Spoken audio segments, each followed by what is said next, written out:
देश के प्रधानमंत्री नरेंद्र मोदी अगर चांद भी जमीन पर उतार दें तो भारत में विरोधियों की एक ऐसी जमात है जो इसके बावजूद उन्हें कोसने में पीछे नहीं रहेगी। अगर वाकई आपको मोदी की ताकत का अंदाजा लगाना है, उनके नेतृत्व में भारत की बढ़ती ताकत समझना है, तो दुनिया में हो रही मोदी के नेतृत्व की तारीफ और भारत की जय जयकार देखकर समझ जाइए। और ये जय जयकार इस कदर है कि कुछ ही दिनों पहले जहां अमेरिका जैसे सुपर पावर देश ने भारत की तारीफ की थी, तो वहीं अब रूसी राष्ट्रपति व्लादिमीर पुतिन ताल ठोककर पीएम मोदी के नेतृत्व की तारीफ करने के साथ साथ यहां तक कहने लगे हैं कि भविष्य भारत का है।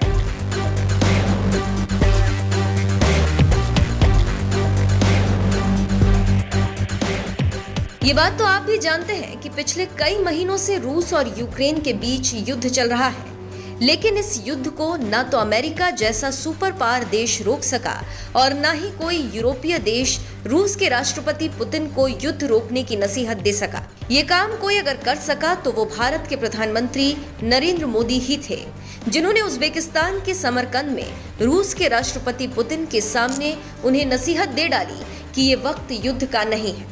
एक्सेलेंसी, मैं आपका और यूक्रेन दोनों का इस बात के लिए आभार व्यक्त करना भी चाहूंगा, क्योंकि जब शुरू के दिनों में इस संकट के काल में हमारे हजारों स्टूडेंट्स यूक्रेन में फंसे हुए थे, आपकी और यूक्रेन की मदद से हमारे स्टूडेंट को हम सुरक्षित रूप से बाहर निकाल पाए, उनके घर तक हम पहुंचा पाए, और इसके लिए मैं आप दोनों देशों का आभारी हूं।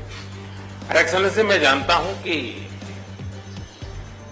आज का युग युद्ध का है नहीं, और हमने फोन पर भी कई बार आपसे इस विषय में बात की है कि डेमोक्रेसी और डिप्लोमेसी और डायलॉग, ये सारी बातें ऐसी हैं कि जो दुनिया को एक स्पर्श करती है। आने वाले दिनों में शांति के रास्ते पर हम कैसे बढ़ सके, उसके विषय में जरूर आज हमें चर्चा करने का मौका मिलेगा। आपका व्यू पॉइंट समझने का मुझे भी एक अवसर मिलेगा, लेकिन फिर भी जो विषय हैं जिसकी बातें मैं करता रहता हूं। एक्सेलेंसी, भारत और रशिया के संबंध अनेक गुना बढ़े हैं। हम इन संबंधों को इसलिए भी महत्व देते हैं कि हम एक ऐसे मित्र रहे हैं जो पिछले कई दशकों से हर पल एक दूसरे के साथ रहे हैं। पीएम मोदी ने रूस को युद्ध रोकने की नसीहत दी तो इसकी तारीफ अमेरिका, फ्रांस, यूक्रेन जैसे तमाम देशों ने की, और अब तो खुद रूस के राष्ट्रपति व्लादिमीर पुतिन भी मोदी के नेतृत्व का लोहा मानने लगे हैं। तभी तो राष्ट्रपति पुतिन ने वार्षिक वल्दाई चर्चा के दौरान पीएम मोदी को सबसे बड़ा देशभक्त बताते हुए भारत की स्वतंत्र विदेश नीति की जमकर तारीफ की और कहा, भारत ने ब्रिटिश उपनिवेश से आधुनिक राज्य बनने तक अपने विकास में जबरदस्त प्रगति की है। लगभग 1.5 अरब लोग और मूर्त विकास परिणाम भारत के लिए सभी के सम्मान और प्रशंसा का कारण है। पीएम मोदी के नेतृत्व में बहुत कुछ किया गया है। वो अपने देश के देशभक्त हैं। मेक इन इंडिया का उनका विचार आर्थिक और नैतिकता दोनों में मायने रखता है। भविष्य भारत का है, इस पर गर्व हो सकता है कि ये दुनिया का सबसे बड़ा लोकतंत्र है। रूस और भारत के मजबूत संबंध का जिक्र करते हुए राष्ट्रपति पुतिन ने कहा, भारत के साथ हमारे विशेष संबंध हैं। हमारे बीच कभी कोई मुश्किल मुद्दा नहीं रहा और हमने हमेशा एक दूसरे का समर्थन किया, और अभी भी यही हो रहा है। मुझे यकीन है कि ये भविष्य में भी होगा। दोनों देशों के बीच आर्थिक सहयोग बढ़ रहा है। हमने व्यापार की मात्रा बढ़ाई है। प्रधानमंत्री मोदी ने मुझसे उर्वरक की आपूर्ति बढ़ाने की मांग की थी, जो भारतीय कृषि के लिए बहुत महत्वपूर्ण है, और हमने ऐसा किया भी। हमने 7.6 गुना तक इसको बढ़ाया है। कृषि में व्यापार लगभग दुगना हो गया है।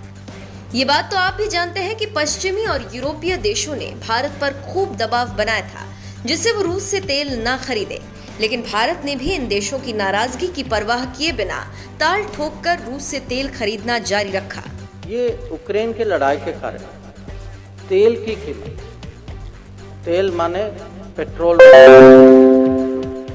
पेट्रोल वाले तेल की कीमत ये दुगना हो चुकी। एक समय में 50-60 डॉलर एक बैरल तेल की कीमत थी। ये $60 से $115 गई, और हमें जो है अपने राष्ट्र हित में दुनिया में देखना पड़ा कि हम कहाँ से अपने नागरिकों के लिए सस्ते में तेल खरीदें, और हम पे बहुत दबाव था कि कुछ देश से लें, कुछ देश से नहीं लें, कैसे लें, किस कीमत पे लें। और इसमें भी मोदी सरकार जो है और खुद प्रधानमंत्री की सोच थी कि जो हमारे राष्ट्र हित में है हमें करना चाहिए, और अगर कहीं दबाव आए तो हमें दबाव का सामना करना चाहिए। और आपने देखा होगा कि दुनिया के दूसरे देशों के अगर उनके मुताबिक हमारे यहाँ इसका इकोनॉमिक इम्पैक्ट जो है ये कम। भारत के विदेश मंत्री एस जयशंकर की बातों से आप समझ गए होंगे कि पश्चिमी देशों ने किस तरह से भारत पर दबाव बनाया था कि वो रूस से तेल ना खरीदे। लेकिन मोदी के नेतृत्व में भारत आज उस लेवल पर पहुंच गया है कि उसने रूस के साथ पुरानी दोस्ती के लिए पश्चिमी देशों की नाराजगी की परवाह भी नहीं की। भारत की इसी ताकत की तारीफ करते हुए रूस के राष्ट्रपति व्लादिमीर पुतिन ने कहा, प्रधानमंत्री मोदी दुनिया के उन लोगों में से एक हैं जो अपने देश के हित में स्वतंत्र विदेश नीति का संचालन करने में सक्षम है। कुछ के रोकने या कुछ सीमित करने के किसी भी प्रयास के बावजूद वो भारत को भारतीय लोगों के लिए आवश्यक दिशा में आगे बढ़ा रहे हैं। मुझे यकीन है कि भारत का भविष्य उज्जवल है और भारत की भूमिका वैश्विक मामलों में बढ़ रही है। बात चाहे आर्थिक ताकत की हो या फिर विदेश नीति में भारत के भौकाल की। रूस के राष्ट्रपति व्लादिमीर पुतिन आज जिस तरह से ताल ठोककर दोनों ही मोर्चे पर भारत के प्रधानमंत्री नरेंद्र मोदी की ताकत की तारीफ कर रहे हैं, देखिएगा ये तारीफ सुनकर भारत में रह रहे मोदी विरोधियों को कई दिनों तक नींद नहीं आने वाली। क्योंकि रूस भले ही मोदी की तारीफ कर रहा हो, लेकिन भारत के सो कॉल्ड बुद्धिजीवी, जिन्हें शुद्ध रूप से मोदी विरोधी कहा जाता है, वो इस तारीफ में भी मीन मेख निकालेंगे, क्योंकि उन्हें तो बस किसी भी तरह से अपने मोदी विरोध के एजेंडे को आगे बढ़ाना है। लेकिन मोदी भी ठहरे मोदी, वो विरोधियों की परवाह किए बिना भारत को विकास के रास्ते पर लाने के लिए बेखौफ होकर आगे बढ़ते जा रहे हैं। विरोधियों का क्या है, उनका तो काम ही है विरोध करना। वैसे जिस तरह से आज रूस के राष्ट्रपति व्लादिमीर पुतिन भी मोदी का लोहा मानते हुए भारत की ताकत के आगे नतमस्तक नजर आ रहे हैं, उस पर आपका क्या कहना है? अपनी राय हमें कमेंट कर जरूर बताएं।